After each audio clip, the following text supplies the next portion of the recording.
E aí, turma, Fimose? Professor Alex na área matemática. Seja muito bem-vindo a mais um vídeo do nosso canal. E aí, faz sentido? Seu canal de matemática.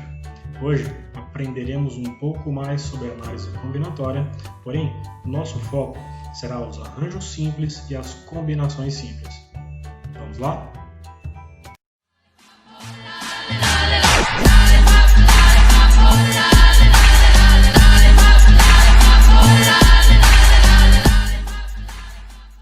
Arranjo simples.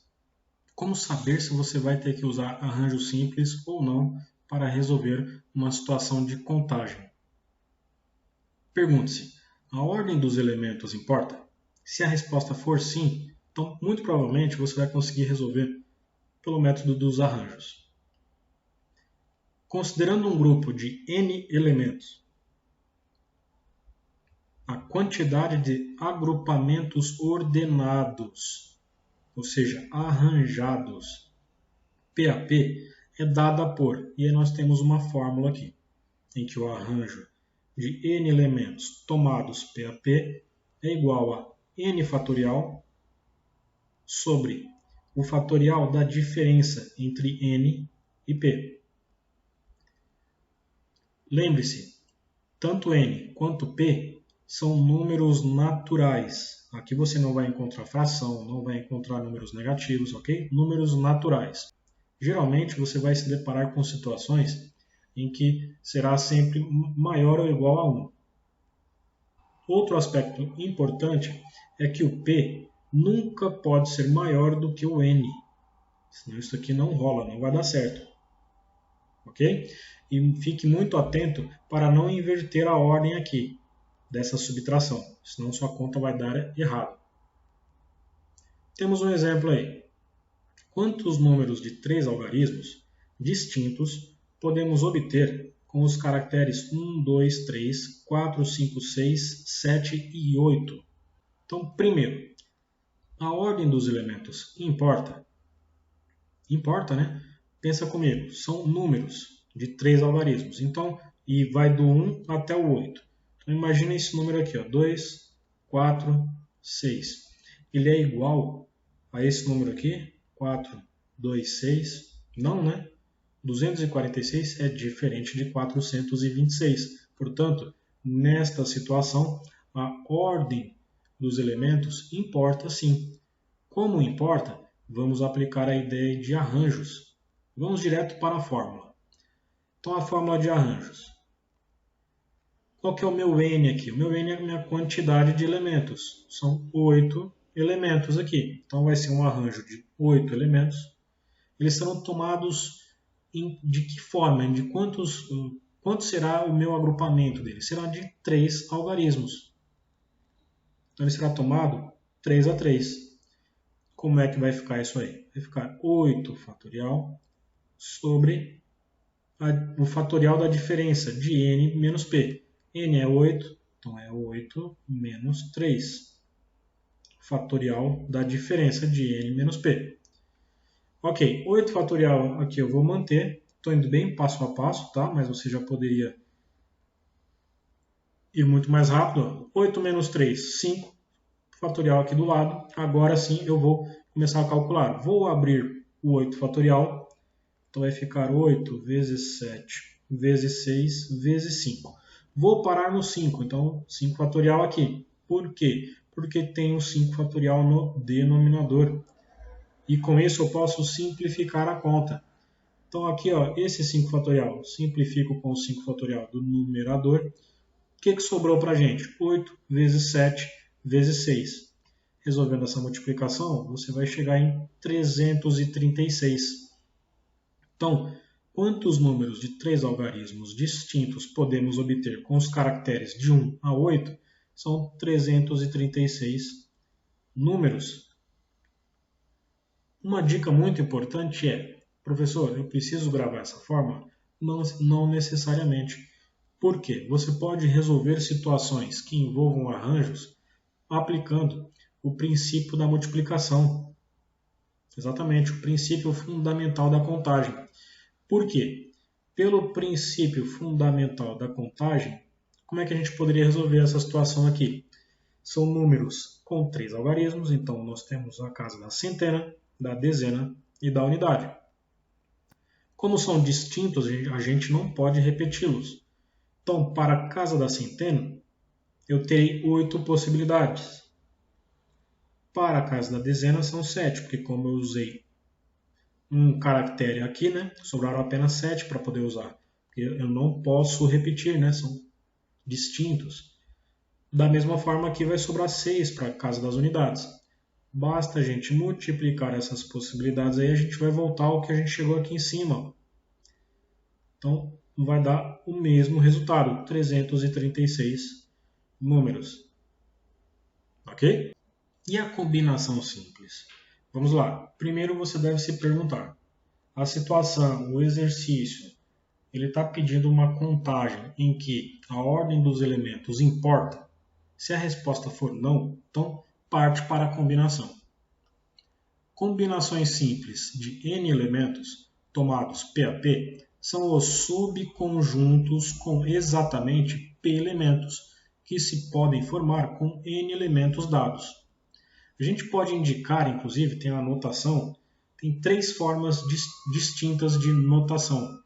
Temos a que eu gosto mais de utilizar, que é a combinação de n elementos tomados P a P, mas temos também esse formato aqui, ó, combinação de n elementos tomados P a P. E tem uma terceira, em que não apresenta a letra C. Você vai ter, entre parênteses, o P embaixo e o N em cima. E todas aqui são idênticas. Você vai aplicar a mesma fórmula que está aqui no quadro. Combinação de n elementos tomados P a P é igual a fatorial de n, certo? De n elementos, então n fatorial dividido por p fatorial, que multiplica o fatorial da diferença de n menos p. Aqui a ideia é a mesma. N e p são naturais, p é no máximo igual a n ou menor. Perfeito? E fique muito atento aqui à posição, é n menos p. Não vai fazer o contrário, senão você pode errar sua conta. Vamos aplicar um exemplo aí. Determine todas as combinações possíveis de 4 elementos, A, B, C e D, tomados 3 a 3. Então vamos pensar primeiro nos elementos que nós temos. Temos o A, B, C e D. Vamos imaginar aqui que ele é o nosso conjunto. Com esse conjunto aqui, quantos subconjuntos a gente consegue fazer tomando 3 a 3, ou seja, fazendo triplas, né? Pegando 3 elementos por vez. Nós teremos o A, B e o C, ok? Teremos o A com o B e o D. Poderemos ter também o B, o C e o D. E o C, A, D. Perfeito? Eu não consigo formar nada diferente. Por quê? Se eu fizer A, C e B, ele é exatamente igual a este primeiro aqui. Porque lembre-se, na teoria dos conjuntos, um conjunto que tenha os elementos A, B e C é exatamente igual a um conjunto que tenha os elementos B, C e A. Pouco importa a ordem aqui dos elementos, os conjuntos serão iguais, né? Então nós temos ao todo 4 subconjuntos possíveis, ok? E vamos aplicar a fórmula verificando se isso está correto. Vamos lá, é uma combinação. Por quê? Porque a ordem dos elementos não importa. De 4 elementos tomados 3 a 3. Então, ó, 4 fatorial sobre 3 fatorial, que multiplica a diferença de n menos p, 4 menos 3. Fatorial. Ok, 4 fatorial, então, mantive em cima. 3 fatorial aqui, que é esse primeiro aqui. 4 menos 3 dá 1. E aí eu trago aqui o sinalzinho de exclamação indicando que é fatorial. 1 fatorial é a mesma coisa que 1. E 1 no denominador de uma fração não muda nada, né? Então eu vou abrir o 4 fatorial como 4 vezes 3 e vou parar no 3 aqui, vai ficar 3 fatorial. Por quê? Porque aparece um 3 fatorial embaixo. E isso me ajuda a simplificar. Simplifico o 3 fatorial do denominador com o 3 fatorial do numerador, o que sobrou? 4, que é exatamente os 4 subconjuntos que a gente conseguiu fazer aqui, né? Então foram 4 combinações possíveis. Perfeito? Vamos aplicar então o que a gente acabou de aprender com exercícios. Primeiro exercício aí na tela. Num condomínio residencial, 10 moradores se candidataram para as vagas de síndico e subsíndico. De quantas maneiras distintas essa escolha pode ser realizada pelos moradores presentes na assembleia de condomínio? Ora, vamos lá. Primeira pergunta. A ordem importa? Aqui a ordem importa, né? Por quê? São 10 candidatos. Se um virar síndico, ele não pode assumir o papel de subsíndico. E vice-versa, né? Então, como a ordem importa, a gente vai aplicar aqui o arranjo.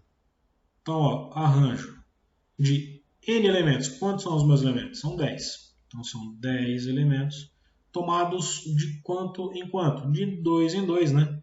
Por quê? Ou você será síndico ou você será subsíndico.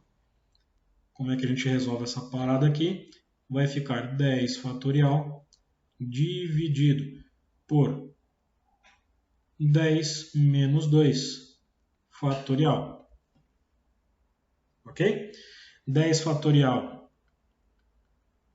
dividido 10 menos 2 dá 8 fatorial. Vou abrir o 10 fatorial até chegar no 8 fatorial. E aí eu posso simplificar, né? 10 vezes 9 vezes 8 fatorial. 8 fatorial aqui embaixo.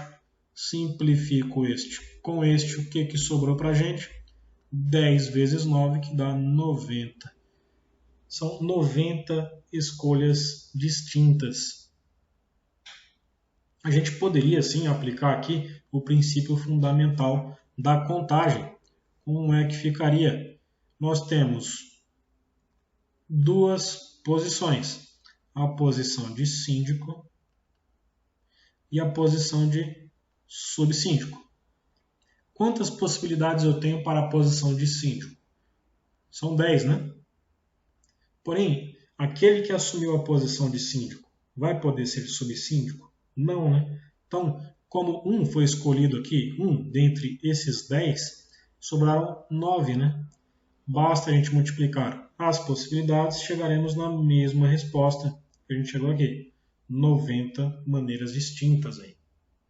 Perfeito? Vamos para o exercício de baixo aqui. Uma nova votação foi aberta para formar uma comissão de 3 moradores, que farão parte do Conselho Consultivo. Quantas comissões podem ser formadas tendo 6 candidatos? Ora, vamos lá. É uma comissão de 3 moradores. Nós temos 6 candidatos possíveis. Importa a ordem dos elementos? Não, né? Como não importa a ordem dos elementos, vamos aplicar a combinação. Quantos são os nossos elementos aí? São 6 candidatos. Então, combinação de 6 elementos. Eles serão tomados de que forma? Serão tomados 3 a 3. Então, teremos 6 fatorial sobre 3 fatorial. E aqui eu já vou colocar direto 3 fatorial. Por quê? Porque é 6 menos 3. Já posso colocar direto. Vamos ganhar tempo aí, né? 6 fatorial eu vou abrir até o 3 fatorial para poder simplificar. Então, 6 vezes 5 vezes 4 vezes 3 fatorial. Embaixo eu vou deixar 3 fatorial aqui que vai simplificar com esse daqui de cima. E aí 3 fatorial é a mesma coisa que 3 vezes 2 vezes 1. Vamos lá. Eu vou poder simplificar um monte de coisa aí. Ó. Pensa comigo. 3 fatorial, corto aqui, corto aqui. 3 vezes 2 vezes 1 dá 6, não dá? Então eu posso simplificar todo mundo aqui com este 6 daqui. 3 fatorial é igual a 6, né? Então, simplificando todo mundo, o que sobrou? 5 vezes 4, que dá 20. Então nós temos 20 comissões possíveis. Suave, né? Resumindo a aula de hoje, toda vez que você se deparar com algum exercício, alguma situação na qual você tenha que calcular a quantidade de objetos, de situações, de possibilidades, pergunte-se, a ordem importa? Se a ordem importar, se a resposta for sim, então muito provavelmente você vai conseguir resolver essa questão, esta situação, por meio da forma dos arranjos simples. Porém, você também consegue resolver pelo princípio fundamental da contagem, ou princípio da multiplicação. A gente já estudou a respeito disso aqui no canal. Vou deixar aí um card para você poder acessar essas aulas. Tudo bem? Porém, se a resposta para essa pergunta, ou seja, a ordem importa, for não, então provavelmente, muito provavelmente, você vai conseguir resolver a questão aplicando combinação simples. E aí, fez sentido? Gostou da aula? Então, senta o dedo no like, ajude a divulgar esse material entre os seus colegas, inscreva-se no canal, clique no sininho para que você não perca novos vídeos. Professor Alex fica por aqui, aquele abraço, fiquem com Deus. Fui!